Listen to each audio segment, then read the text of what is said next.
Hello everyone, my name is Anmol Malviya and currently I am working as a data analyst in Addend Analytics. Today in the series of ChatGPT for data analytics, we will see how we can use ChatGPT to learn SQL.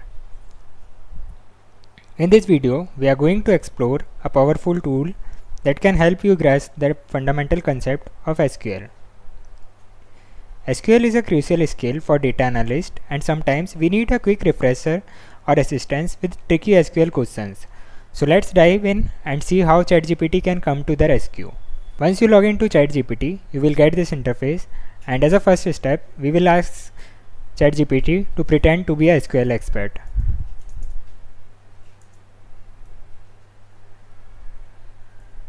We did this so that ChatGPT will return the output in the perspective of SQL expert. So now let's suppose you are a beginner and want to learn SQL in 30 days. So you can ask ChatGPT to plan a structure for you. So you simply have to enter the prompt as I am a beginner and I want to learn SQL within 30 days and ask it to provide a structure. So as you can see here, it has provided the day by day structure to learn SQL. After it, let's use ChatGPT to explain the difference between a database and a table. So you simply have to enter the prompt as explain difference between database and a table.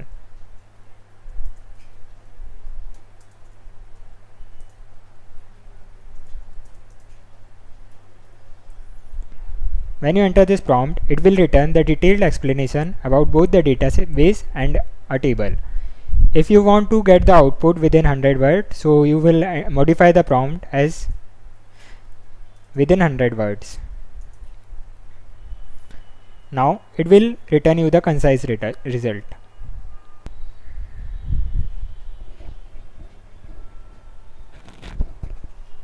Now let's tackle a common interview question, that is what is the difference between delete and truncate, and you want the result in a tabular format. So you simply have to enter the prompt as explain the difference between delete and truncate in tabular format.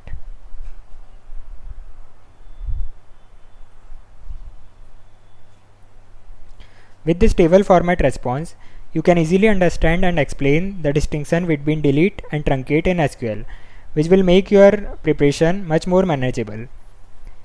And in this way, you can use ChatGPT to learn any topic about SQL. Now, if you have ever wondered about the sequence of SQL query classes, so let's ask ChatGPT to clarify the order in which SQL queries are typically written and executed. So we again have to enter the prompt as in which order SQL queries typically written and executed. So when you enter the prompt, you will get the order in which the SQL queries got executed.